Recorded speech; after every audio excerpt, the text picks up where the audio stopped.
obrigado, professor Fernando. Boa tarde a todos. Obrigado pela presença.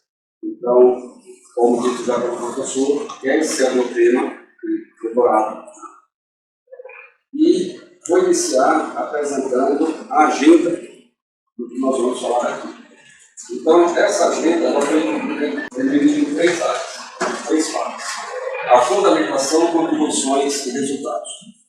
Então, na fundamentação, a gente vai falar aqui, vou explicar, todo o trabalho que foi realizado para fundamentar essa pesquisa. Aplicando a motivação, os objetivos, a proposta, o referencial teórico. Essa é a primeira parte. Na segunda parte, vamos falar sobre as contribuições baseadas na base do conhecimento obtido com a fundamentação. Então, a engenharia de domínio aplicada para a concepção do framework e do kernel desse framework. E terminando com essa terceira parte, mostrando os resultados baseados numa quase experimentação que foi realizada para verificar e validar a proposição, a concepção desse framework. Então, iniciando aqui com a fundamentação. Quais foram as motivações para essa pesquisa? Então, a necessidade de mecanismos inteligentes cada vez mais se faz presente. Então, o uso da inteligência artificial, das técnicas que permitem auxiliar na resolução de problemas complexos, no apoio à tomada de decisão. Então, buscando essa estrutura, principalmente devido à grande quantidade de dados não estruturados e cada vez mais se passa a ter dentro do nosso mundo. A necessidade do cumprimento das normas legais, isso porque cada vez mais você tem normativas no nível municipal, estadual, federal, que torna humanamente impossível a pessoa conhecer todas essas normas e aplicá-las. E temos também a necessidade do reuso, porque o reuso, a engenharia de reuso, já é largamente aplicada na engenharia de software. Porém, não é uma preocupação constante no desenvolvimento da inteligência artificial. Então, o uso da engenharia de reuso também é importante para poder fazer uso de algoritmos já prontos e testados. E a utilização do artigo 37 da Constituição Federal também faz ser importante para a realização dessa pesquisa.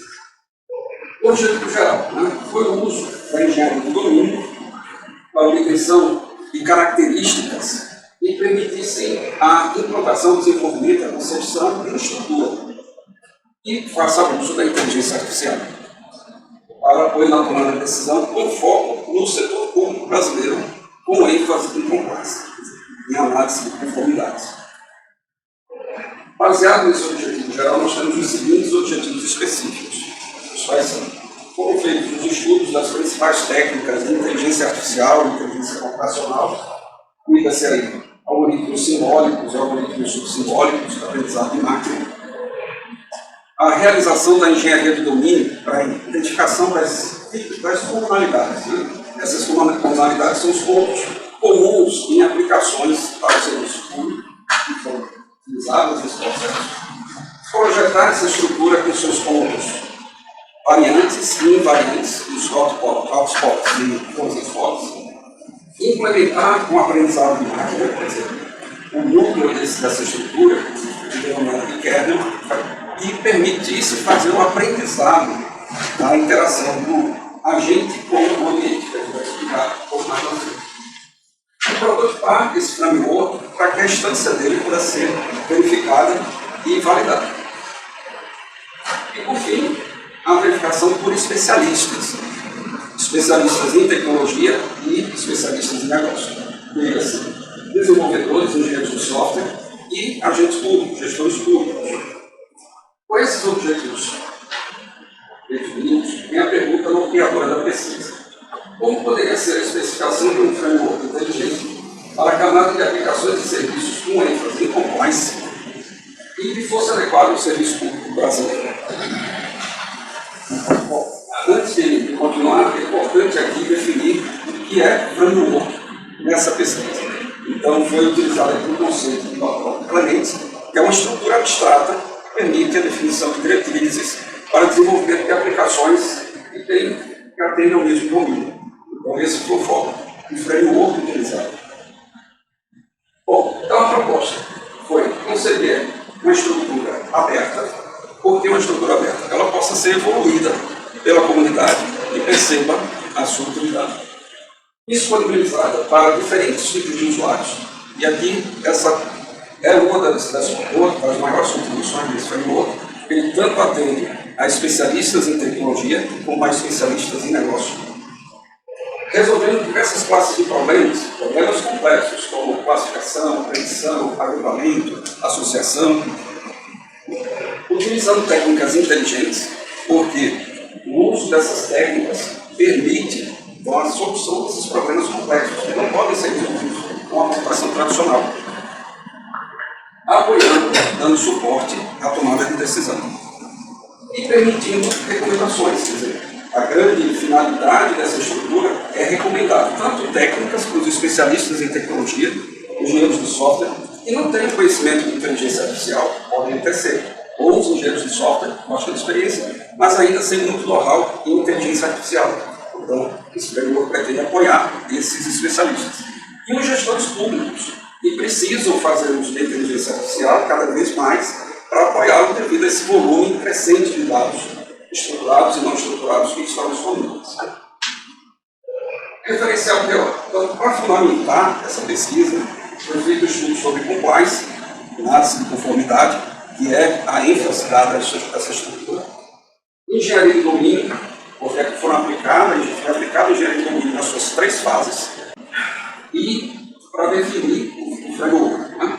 Então, conceber esse framework focado no uso de inteligência artificial e de inteligência computacional, porque aqui ele não só faz uso desses algoritmos simbólicos, mas também dos algoritmos subsimbólicos, aprendizado em máquina. E os trabalhos relacionados, que são, nós veremos agora em seguida, a revisão sistemática, ou as revisões sistemáticas aplicadas para encontrar as lacunas possíveis a serem resolvidas, Então, a revisão sistemática, que foi utilizada aqui, ela fez uso de um time de compliance e inteligência artificial da FONIA. Esse é um time de servidores públicos que fazem mestrado, doutorado aqui dentro da FONIA. E esse time realizou esse processo de revisão sistemática. Essa revisão sistemática ela foi focada em 3 áreas: inteligência artificial, framework e compliance. Aplicando o protocolo, foi definido o protocolo de pesquisa, com as bases, os strings e as perguntas, foram encontrados 931 artigos pré-selecionados. Ainda utilizando todos os parâmetros do protocolo, ficaram 85 artigos e estudos selecionados. E aí, nesses 85, foram aplicadas as 3 perguntas de qualidade de pesquisa, resultando em 3 artigos aderentes, já que nesse protocolo as perguntas iam definir, desses 85 estudos, quais eram aderentes, parcialmente aderentes e não aderentes. Então ficaram 3 estudos, 3 artigos. Esses 3 artigos, ou a sua verificação de lacunas, percebeu-se que não eram suficientes para dar essa base de conhecimento necessária para a concepção do framework. Então, 2 novas áreas-chave foram colocadas num novo protocolo. E aí foi realizada uma quase revisão sistemática. Essa quase baseada nos princípios de Travassos. E aí já não foi com o time de compliance criado. Então, nessa quase revisão sistemática, 2 novas palavras ou áreas foram incorporadas. Além de inteligência artificial, framework, compliance, governo e engenharia de domínio foram atrelados. Só que, aplicado o protocolo que foi definido para essa quase revisão sistemática, ele fosse que 142 estudos atendiam aos termos de pesquisa. Aplicado o protocolo, ficaram 61 selecionados. Mas aplicando as perguntas da pesquisa, nenhum se tornou aderente. De certa forma, essa quase revisão ela serviu para identificar que não existiam estudos na interseção dessas 5 áreas, né? Nem inteligência artificial, framework, compliance, governo e engenharia de domínio. Mas como havia necessidade de ter mais estudos que dessem apoio à concepção do framework, então foi realizada mais uma revisão sistemática, quase sistemática, retirando a palavra área governo e ficando com inteligência artificial, framework, compliance e engenharia de software. Nessa, definido o protocolo e aplicando o protocolo, ele fosse existir 89 estudos pré-selecionados. Com os critérios de inclusão e exclusão, o protocolo ficaram 53 estudos. E aplicando as perguntas para verificar se eram aderentes, parcialmente aderentes e não aderentes, ficaram 4 estudos. Então, esses 7 estudos, eles se mostraram a base para se extrair as lacunas que permitiram, junto com as outras atividades realizadas nessa pesquisa, gerar essa base de conhecimento para a concepção desse framework. Então, quais são as lacunas que foram identificadas nos estudos detalhados desses 7 trabalhos? A automação. Verificou-se que não existia ainda pesquisa sobre o uso de automação de processos com inteligência artificial, é o que nós chamamos de hiperautomação. Processos, também verificou-se que não existiam soluções para a alocação de recursos dessas estruturas, o melhor uso dessas características. Protocolização, também não resolvemos problemas de protocolo do serviço público dentro do governo. Burocracia, não havendo estudos que mostrassem como otimizar o processo burocrático que é necessário dentro do governo. Controle, não definido nesses estudos como explicar a inteligência artificial, as respostas da inteligência artificial. Gestão, não também definido mecanismos de controle da inteligência artificial para não deixar os servidores públicos à mercê de decisões baseadas sem controle. Legitimidade, também não foram abordados como fazer com que essa inteligência artificial interaja com os contribuintes, com os cidadãos. E, por fim, a privacidade, já que a inteligência artificial depende de dados. Como fazer uso adequado desses dados para que essas IAs possam, então, aprender. Com essas lacunas, essas 8 lacunas, o foco do framework, a ênfase desse framework ficou na hiperautomação. Mas ser uma estrutura, por ser white box, por ser aberta, permitindo ser implementado e evoluído para resolver todos esses problemas. Bom, o método utilizado. Então, essa pesquisa fez uso do Design Science Research Methodology, TSRM. O TSRM é uma metodologia adequada para esse tipo de pesquisa. E essa metodologia é dividida em 6 etapas. Então, nós temos as 2 primeiras, onde você faz a identificação e a definição, as 2 intermediárias, que é o desenvolvimento e a demonstração, e as 2 últimas, que é a avaliação e comunicação. Só que essa metodologia, a TSRM, ela foi utilizada, mesclada com a engenharia de domínio, que é utilizada para identificar as comunalidades dos projetos que buscam resolver ou são da mesma área de domínio. Então, a identificação e a definição, ela foi mesclada com a fase da engenharia de domínio chamada análise. Desenvolvimento e demonstração foi intercambiado com a fase da engenharia de domínio denominada projeto. E, por fim, avaliação e comunicação, essas 2 últimas etapas do TSRM, com a fase de implementação da engenharia do domínio. Então, a partir dessa combinação dessas etapas do TSRM com as fases da engenharia do domínio, nós podemos entrar na parte de contribuições dessa pesquisa. Então, a primeira contribuição que eu dizer dessa pesquisa foi a aplicação da engenharia de domínio com as entrevistas. Então, esse time de compliance é um time de servidores públicos e são orientados, capitaneados pelo professor Fernando. Eles buscam resolver problemas do setor público. Então, eles tinham 3 projetos que já tinham sido feitas suas defesas de dissertação do Estado, e com base nesses 3 projetos foi feita a reengenharia e a aplicação da engenharia de domínio para a identificação dessas comunalidades. Então foram trabalhados os 2 primeiros projetos, que foi mineração de processo, que é na CIB, que é um servidor da Controladoria do Estado, e detecção de anomalias, de Caio Leopoldo, que é um servidor da Controladoria do município de Recife. Então, após a aplicação da engenharia de domínio, foram identificadas as seguintes características comuns: tipos de usuários, problemas complexos e técnicas inteligentes. E ainda o terceiro trabalho. Esse trabalho realizado por João Amaral e também um controlador. da Controladoria do Estado, e sua dissertação foi sobre estação de regras, aplicada à engenharia de domínio, foi verificada essas três comunalidades, que são os tipos de usuários, problemas complexos e técnicas inteligentes.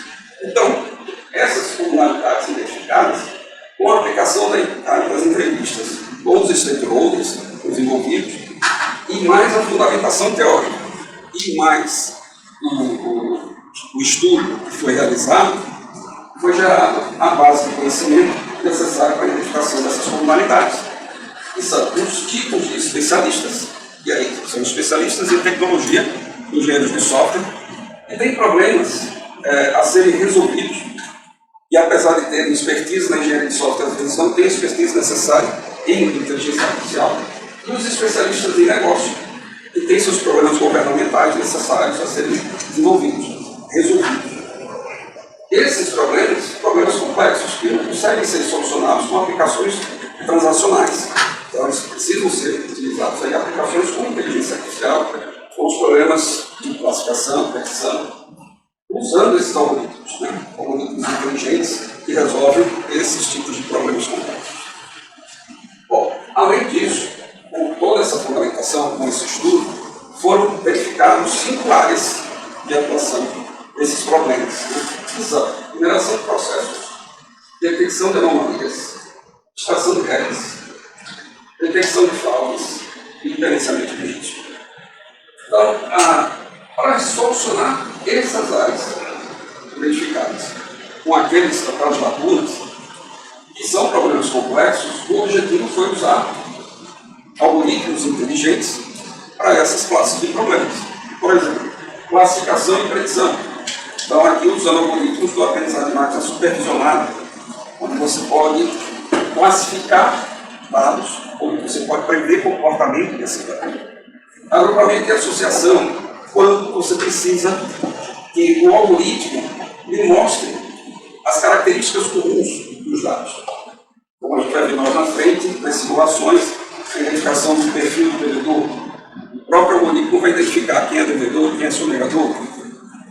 Otimização e busca, a necessidade desses algoritmos otimizarem processos para que se possa resolver aqui de uma forma mais eficiente. Processamento de linguagem natural é a melhor forma de interação entre a máquina e o homem. E a automação de processos, quer dizer, tornar esses processos através da hiperautomação, né? Os seus fluxos serem resolvidos com o uso do trabalhador digital, apoiando o trabalhador humano. Com essas características identificadas, então foi utilizado o método FOPA, que é para definir um diagrama de características. Então, baseado no modelo de design, foi elaborado esse diagrama. Então, o que se busca é fornecer, conceber um framework. Esse framework tem as seguintes características: features, usuário, os especialistas em tecnologia e negócio, objeto, seus problemas a serem resolvidos, a técnica, como resolver esses problemas, e o aprendizado, quer dizer, essa estrutura aprendendo com a interação entre o agente e o ambiente, o especialista e o framework.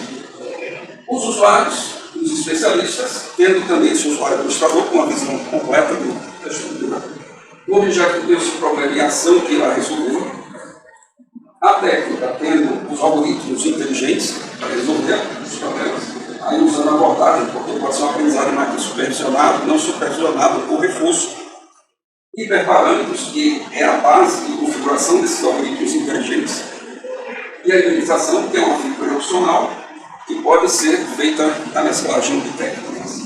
O aprendizado podemos ser dessas três formas, né? O aprendizado por reforço, que é o núcleo desse framework, o kernel dele. O não supervisionado para resolver problemas de agrupamento e associação, com algoritmos tipo o caminhos, o hierarchy cluster. O supervisionado, que resolve problemas de predição, de classificação, usando o KNN, o SVM, o redes neurais. E ainda como features ocultas, ele ser um white box, quer dizer, ele pode ser evoluído pela comunidade. Tendo a preocupação de seguir padrões, tanto arquiteturais como padrões de projeto, e tendo o kernel do seu núcleo o responsável por fazer esse aprendizado. Bom, Com base na definição desse modelo de Fikret, o diagrama de recursos, nós fomos para a concepção da arquitetura, usando o padrão arquitetural NVC. Então, é a visão, o modelo e o controle. Então, a visão sendo a parte responsável pela interação com os usuários, o modelo, onde fica toda a parte do aprendizado, o kernel, o framework, e o controle responsável pela parte de persistência dos dados e dos modelos. Ainda se preocupando em disponibilizar APIs para que se possa, então, se ter um cuidado com usabilidade, segurança e comunicação. Essa arquitetura foi adotada em camadas para facilitar a implementação por parte da comunidade, já que essa é uma arquitetura se busca se abrir. Com base nessa definição do modelo arquitetural, framework, se buscou então agora definir a arquitetura do kernel, do núcleo, e tem esse aprendizado de máquina. Então ele tem os componentes de entrada, os componentes de saída, mas o kernel, principalmente, ele faz uso de modelos. O modelo baseado em conteúdo, porque esse aprendizado de máquina, o formalismo, é aprendizado em máquina, é o reinforcement learning, mas só que em um modo seguro. É o Safe Reinforcement Learning. Quer dizer, esse aprendizado de máquina com reforço, ele não está na sua forma base de formalismo. Ele se preocupa com a parte de segurança, porque a finalidade dessa estrutura é ser aplicada no setor público. Então, eu vou explicar um pouco mais na frente porque essa preocupação dele tem que usar esse modo seguro.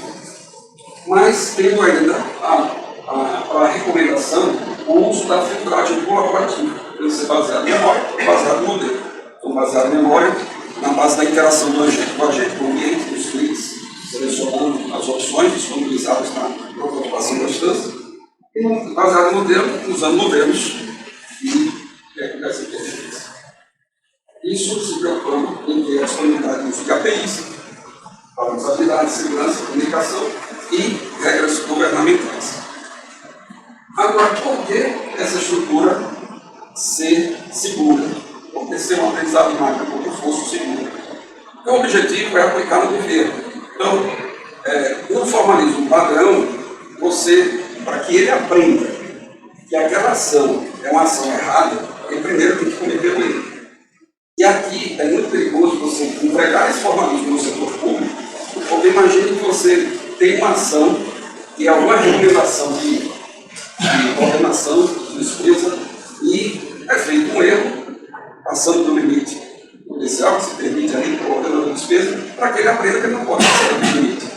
Então, essa estrutura não poderia ser entregue para o setor público sem ela ter um modo de aprendizado anterior, para ele não entrar na área perigosa, para depois ele descobrir que ali é a área perigosa, depois da recomendação.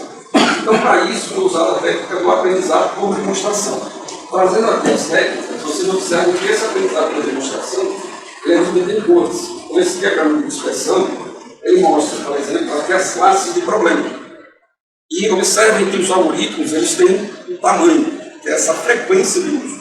Então, o aprendizado realizado no kernel antes da sua entrega permitiu que ele aprendesse, por exemplo, para resolver problemas de classificação, é mais interessante usar uma técnica Random Forest, depois o suporte vector machine.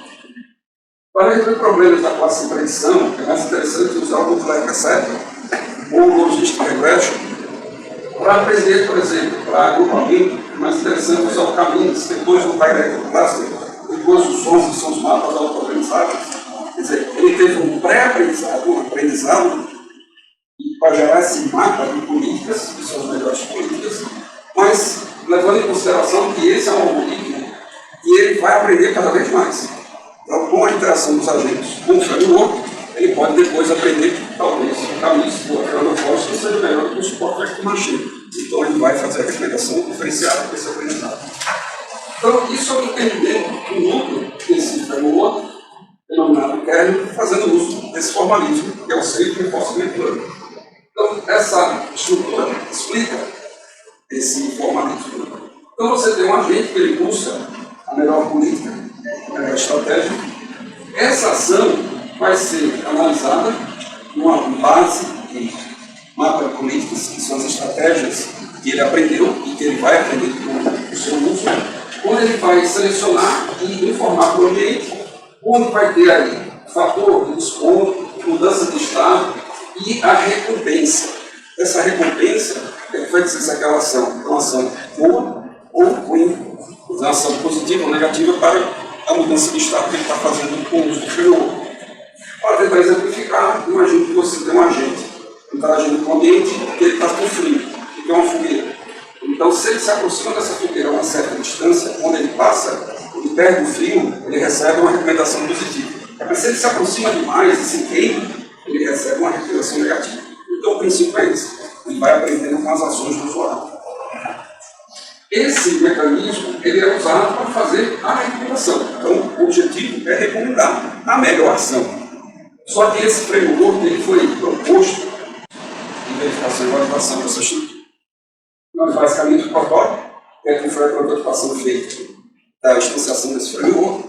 Entendendo que a instanciação é a concretização dessa estrutura abstrata, onde você envia essa ação, essa interação, para o motor de recomendação, e para olhar as ações, vai analisar essas ações que são feitas e recomendar para os especialistas. Como contribuição também nesse kernel, nós temos esse tensor, que é uma matriz de matrizes, onde ele aqui sai dando essa recomendação, sendo a recomendação negativa para aquelas técnicas inteligentes de algoritmos que não são adequados para resolver determinadas situações e problemas. E a recomendação positiva para aqueles que são adequados.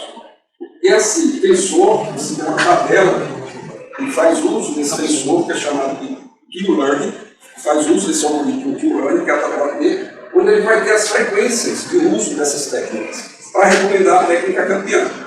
Porque existem mais de uma técnica que resolve a mesma classe de problema. Mas qual é a melhor técnica? Então, se a gente olhar nessa estrutura de matriz, o tensor, a primeira dimensão são os problemas. Estamos estudando de classificação, predição, tratamento, probabilidade. As ações que são realizadas nesses estados são as famílias de algoritmos. Então, temos redes neurais não supervisionadas, evolucionárias, enxames, redes neurais supervisionados. Cada família dessa tem um conjunto de técnicas que resolvem aqueles problemas daquela família. Se olharmos aqui, por exemplo, enxames, essa família, que é Swarm Intelligence, ele tem vários algoritmos. Por exemplo, o ACO, que é o Environment Optimization, o PSO, que é o Swarm Optimization, o ABC, que é o Artificial Deep Calling, entre outros, o FSS, o Fish School Search, que é um algoritmo do professor Fernando. Esse algoritmo, essas técnicas todas são aqui. Qual é a melhor técnica para resolver que classe de problema? Se for a seleção da estratégia, vou usar o ACO para resolver um problema de classificação, observe que ele tem uma recomendação negativa, porque ele não é um algoritmo apropriado para resolver problemas de classificação, problemas de predição, mas veja que para resolver problemas de otimização e busca, ele tem uma recomendação positiva, porque ele é recomendado para esse tipo de problema. Agora, como vocês viram, existem vários.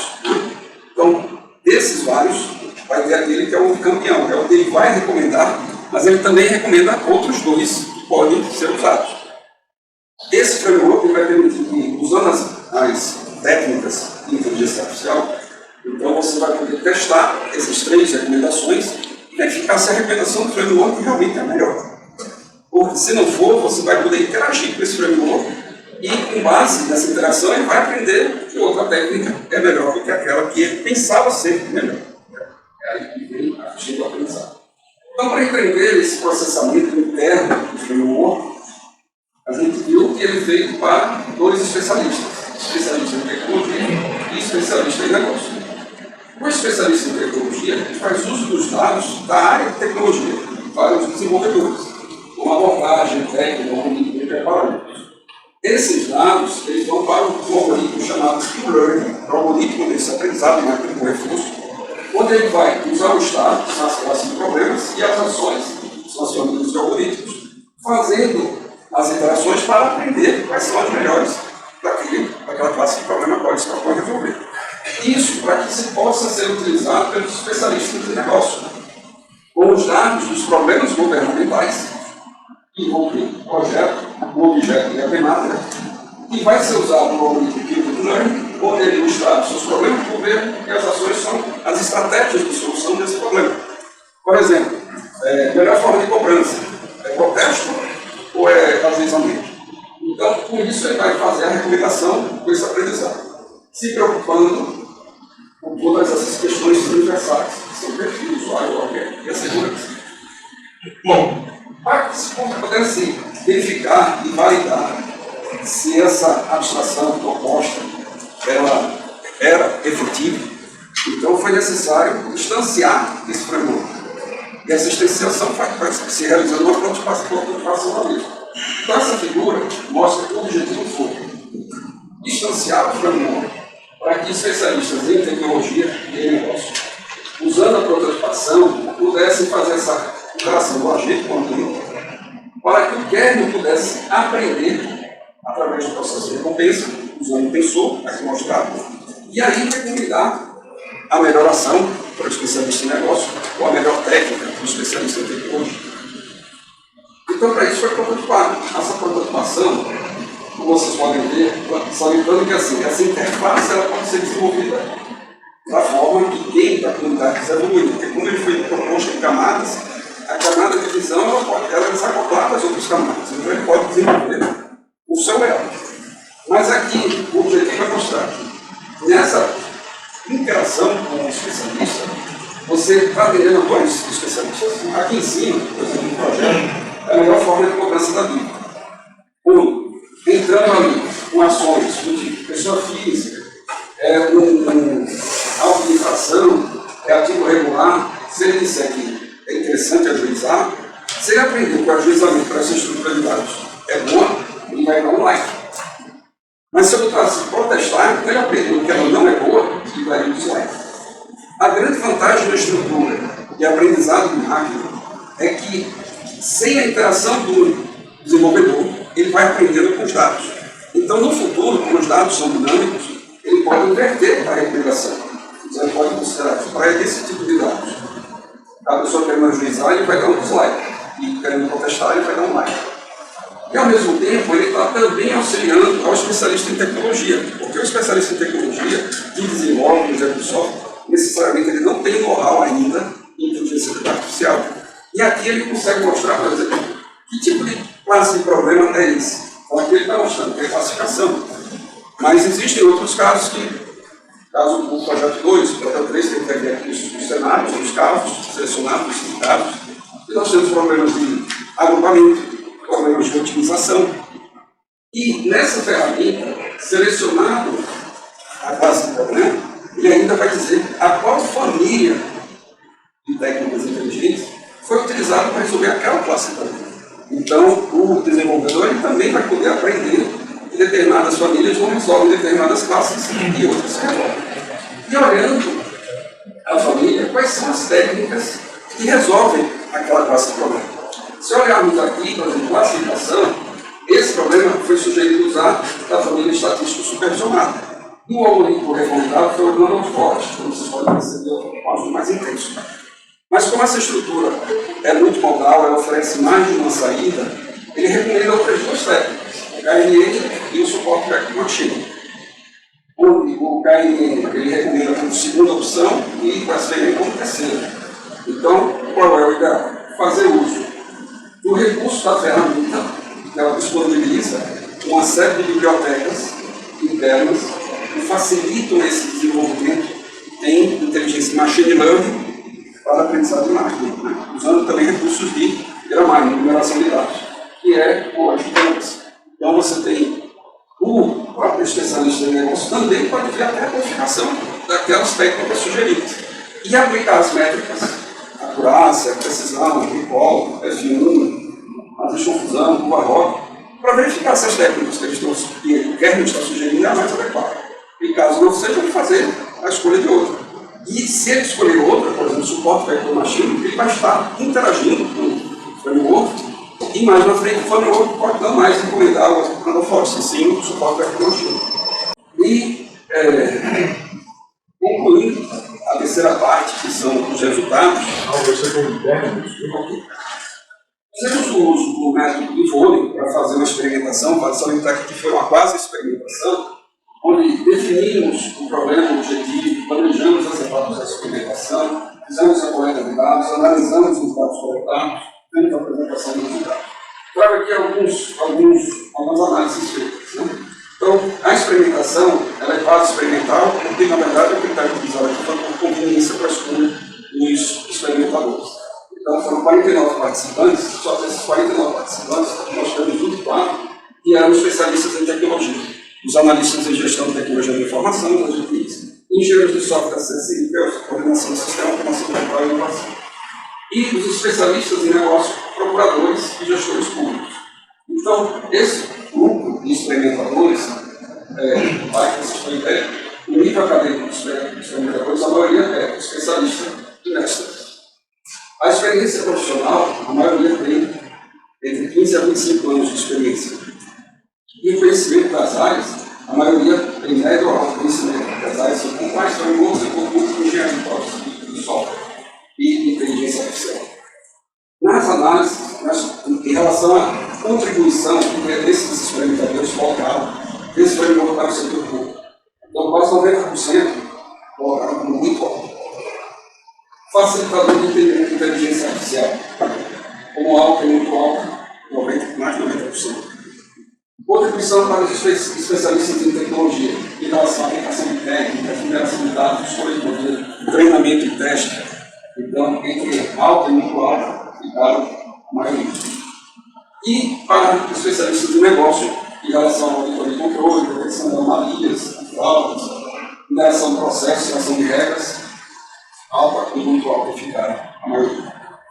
Então, finalizando, vamos para os 5 casos experimentais que foram aplicados para a verificação e validação dessa estrutura. Então, a experimentação baseou-se nesses 5 casos. Portabilidade do usuário, se essa estrutura framework realmente atende especialistas em tecnologia e negócio. Escalabilidade do uso, se ela resolve várias classes de problemas, como predição, otimização, multimodalidade, se ela oferece mais de uma saída, que aqui ele sempre busca oferecer 3 saídas, 3 cenários. Os objetivos, se ele atende a 2 ou mais objetivos conflitantes. E comparabilidade, se ele permite comparar as técnicas, mostrando a convergência das duas. Para isso, para cada caso de uso, foi elaborada uma simulação. Eu vou explicar aqui detalhadamente cada uma dessas. Brevemente. E elas têm, cada uma, 3 cenários. Né? Esses cenários serão recomendados pela estrutura. Então, falando da primeira, portabilidade do usuário. A simulação que foi usada foi a identificação da melhor forma de cobrança da vida. Então, veja aqui, a estrutura, o kernel do framework, ele recomendou o uso da técnica de Randall Forrester. Então, aqui na curva roxa, nós percebemos que essa curva roxa está mais próxima da área 1, quer dizer, essa é a melhor técnica dentro dessa métrica. E então mostra que essa estrutura, ela o kernel, mesmo ainda com a base de aprendizado muito pequena, mais focada com a base de aprendizado por demonstração, ela já começou a recomendar mais assertivamente. O segundo caso, escalabilidade do uso, foi usada a simulação da descoberta do perfil do devedor. Se ele é um devedor ou um sonegador, qual a diferença? O sonegador é aquele devedor que não paga porque não quer pagar. O devedor não está pagando porque está com algum problema no momento. Então, existem esses 2 perfis que precisam ser tratados de forma distinta pela procuradoria, mas como identificar se o conjunto de dados é muito grande? Então, o algoritmo da classe de aprendizado, que formaliza o aprendizado médico não supervisionado, e aí você tem caminhos, mapa-som, área de clusters, são adequados para agrupar, gerar 2 clusters, e aí o especialista olha e identifica. Então, aqui o framework, ele indicou como a primeira ou melhor técnica, o caminhos. Mas, fazendo uso das métricas, verificou se o área de cluster ele ainda era melhor do que o caminhos. E o mapa-som, que são os mapas autorizados, era melhor ainda do que o caminhos. Então, ele não recomendou assertivamente. Mas isso porque a gente tem uma base ainda muito pequena. Mas ele serviu para mostrar que a estrutura ele resolveu um problema aqui de agrupamento. O anterior era um problema de predição, para você prever se era um protesto ou um ajuizamento. Então são classes de problemas diferentes, que era o objetivo desse caso. O terceiro foi multimodalidade. Verificar se o framework poderia oferecer 2 ou mais saídas por resposta da sua passamento. E Então, aqui foi usada a seleção de documentos com características, que é a necessidade de você ter uma inteligência que diga, olha, esse tipo de documento é interessante para o núcleo tal. Esse documento é especializado em isso. Então, hoje quem faz isso são humanos, são gestores públicos, são procuradores, que analisam a peça e direcionam. Mas se você ter um recurso computacional que permita auxiliar os humanos nesse tipo de atividade, é muito bem-vindo porque esse processo só faz crescer. Então, aqui ele é um problema de classificação. Então, ele serviu também para mostrar que ele está resolvendo uma outra classe de problema.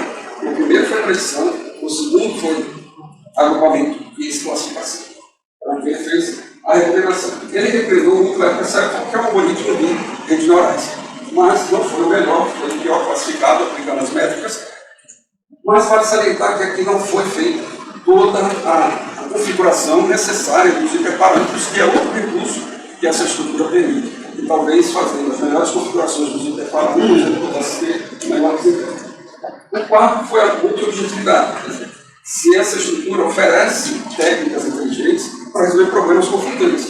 Por exemplo, a simulação aqui é a avaliação de produtividade dos procuradores. Os procuradores têm especialidades distintas e fazem ações distintas. E você avaliar esses objetivos, você pode querendo ver a eficiência e a eficácia. Você pode ter um procurador muito eficiente, mas ele tem outras correções que tem que fazer depois. E tem um procurador que é muito eficaz, ele tem poucas correções, mas ele demora mais para fazer a entrega.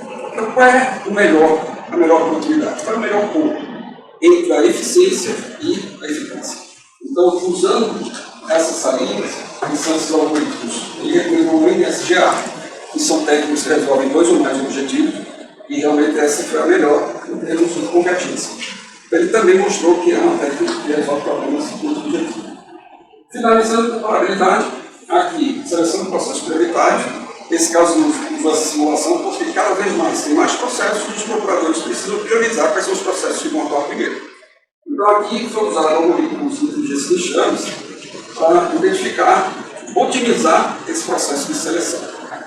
Então, o objetivo foi mostrar que é possível fazer uso dos algoritmos das saídas fazendo a sua comparabilidade. Então, finalizando, nós temos a contribuição. Vocês podem observar nessa estrutura duas trilhas. A trilha vermelha, ela busca contribuir com os especialistas de tecnologia. É amarela com os especialistas de negócio. Através dessa estrutura aberta, também esses 2 especialistas, recomendando técnicas e soluções para problemas governamentais, o apoio à tomada de decisão, com ênfase em análise de conformidade. As entregas desse trabalho, dessa pesquisa, usando o método DSRM, nas 2 primeiras fases do DSRM, foi o referencial teórico, as regiões teóricas, análise de domínio e projeto de domínio. As 2 fases intermediárias, desenvolvimento e demonstração, a conclusão do projeto de domínio, a implementação do domínio e a instanciação do framework. E as 2 últimas, a conclusão dessa instanciação, os casos quase experimentais, a avaliação dos usuários, a tese e os artigos publicados. Tudo isso fazendo uso da engenharia de domínio, da linguagem de modelagem unificada, da técnica de FTA, que é a identificação de features de domínio, e o método de volume para as fases de experimentações realizadas. Terminando com as publicações. Essa pesquisa, ao longo dos 4 anos, foram publicados esses 5 artigos, sendo o último publicado. Nesse detalhe, tudo isso que eu expliquei aqui, foi 3 anos. Muito obrigado. Vamos agradecer ao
Obrigado.